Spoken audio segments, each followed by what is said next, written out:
Hi, my name is Kevin, and I have Pemphigus Vulgaris. This is my third video. Some folks have been asking for me to do one. Been a little bit over a year since I did the last one. That was showing me take my last prednisone pill. That still was my last prednisone pill. I'm happy about that. All in all, I won't need to show anything. I got a tiny bit of some scab leftovers here, but that's really about it. Physically, I eat whatever I want. Every once in a while, a tomato will cause a little blister on my lip or something like that, but it comes and goes. No big deal. I did have a relapse beginning of this year, so I was treated again with the now FDA-approved Rituxan. So I had some infusions on the day after Valentine's Day and March 1st of 2018. It works. So pretty much what I said on the old videos of, Rituxan is the best treatment I think that's out there right now. Anything to minimize the amount of prednisone that you take is a benefit. I can't stress that. That's just my very, very, very strong opinion. With that said, the last year has been anything but healthy and easy for me. It's actually been a huge struggle the entire time, and I'm just now kind of understanding what's going on, and it most likely ties back to prednisone and the high cortisol levels and your adrenals shutting down from that. And in my case, it would appear as though they never, when they kickstart back up, something in my endocrine system got messed up, and it looks like my pituitary is probably not functioning perfectly. And so long and short, what I have dealt with has been various physical, but more so, I don't want to call it emotional, but issues of I can't handle pressure is kind of the easiest way to do it. It's my stress response that gets off, and I have kind of flares that it's almost like I'm in a fight or flight type syndrome all the time. It's, I think, the after effect of something similar to if you Google adrenal fatigue, which isn't an actual recognized medical condition, but the base concept is if you've put yourself under in a high stress scenario for too long, which we are kind of doing by definition when we're on high dose steroids, the body loses in some people. This is not everybody. So if you don't have any of this stuff, don't worry about it.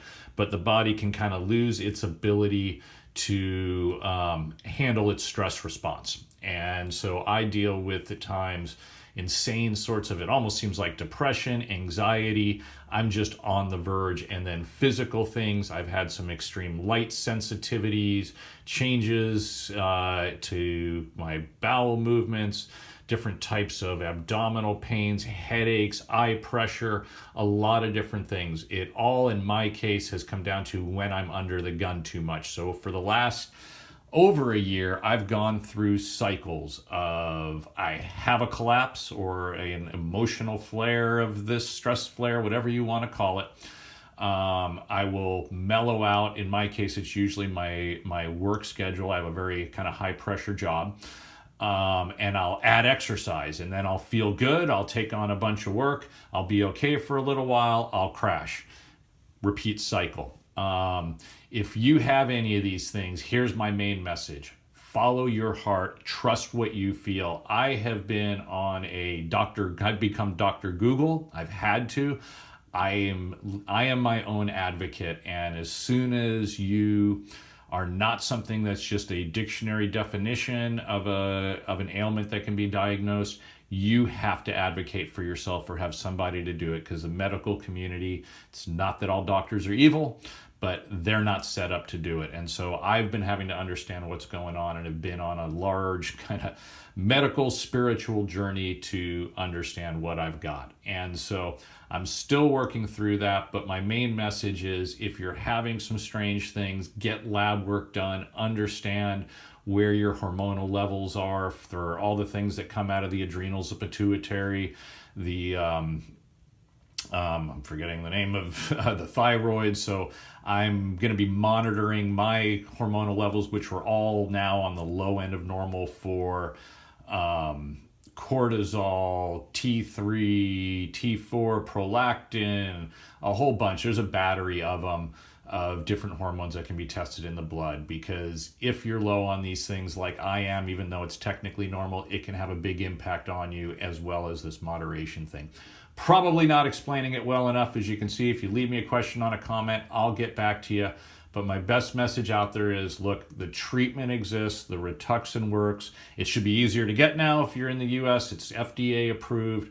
Fight for it. Try to use as little of the prednisone as possible. Trust your heart. You know what's going on with you. Don't let the world make you think you're crazy. Don't let the doctors make you think you're crazy if you've got symptoms that they just can't explain. I have had doctors, one of them who's a good friend of mine, just say, I don't know what to tell you. My doctor that treats me for pemphigus, who's an expert, said that my symptoms are a mystery. It took me pushing and finding I'm now seeing a director of endocrinology for a pituitary center, that finally I found someone that said, yes, that makes sense. So don't give up, trust your heart, stay good, be healthy, and stay low stress. For me personally, honest to God, exercise has been dramatic in helping me to function. I never got exercise really before I got PV. Now I run a 5K every morning. When I get done with work, I run a couple more miles. It's a little bit scary, but it helps me a lot. So if you're having these kind of, you feel like your head's going to explode, push yourself, get some exercise. It might help you a lot. If you have any questions, just go ahead and post a comment and I'll get back to you. Peace out.